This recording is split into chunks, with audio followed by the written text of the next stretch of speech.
of the life advice mantras we hear a lot these days is follow your passion or follow your heart. It's a staple of talk shows and self-help books, and part of its appeal is that it does contain an element of truth, but it easily becomes distorted and problematic. So the half-truth here is seen in how the saints often speak of God communicating to us with the still, quiet voice in the depths of our soul. St. Paul speaks of the baptized as temples of the Holy Spirit, and if we're open to it, the Lord can make himself present to us in ways that can be hard to put into words. The thing is, this is not what is normally meant when people speak of following their passion or following their heart.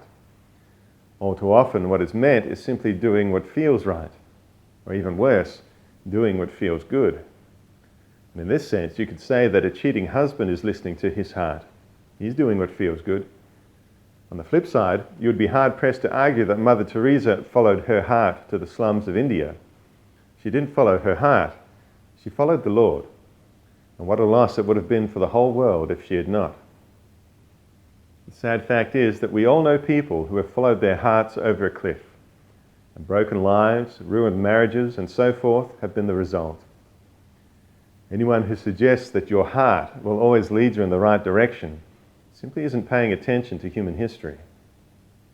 Now, the passions aren't bad in themselves, but they do need to be ordered properly.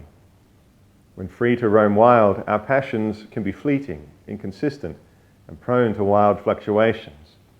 They make for a terrible guide and an even worse master. Doing what our hearts tell us to do, irrespective of God, is a bit like doing whatever your phone tells you to do, regardless of who's on the other end.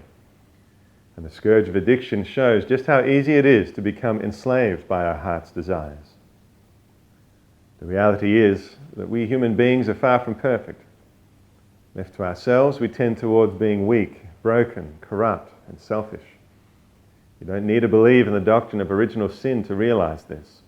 You just need to watch the news, or read a history book, or interact with others for a few minutes, or look honestly at your own life. When we pursue simply our own satisfaction, it always leads us to hurt ourselves or other people.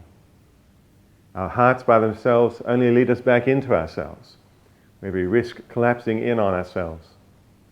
But when we train our hearts on God and listen to Him in our hearts, or more correctly, our soul, then we will be led to our truly highest good. So, instead of following our heart or following our passion, we are called to follow the Lord with our whole heart, our whole mind, our whole strength, our whole being, in our thoughts, our words, and our actions. The love of God is the greatest love. Everything else pales in comparison. So strive to allow God to be your greatest passion, to have your hearts burn within you in love of God. For as the saints have always shown, it is in this that our greatest happiness lies. Well, thanks so much for watching. Until next time, be a saint.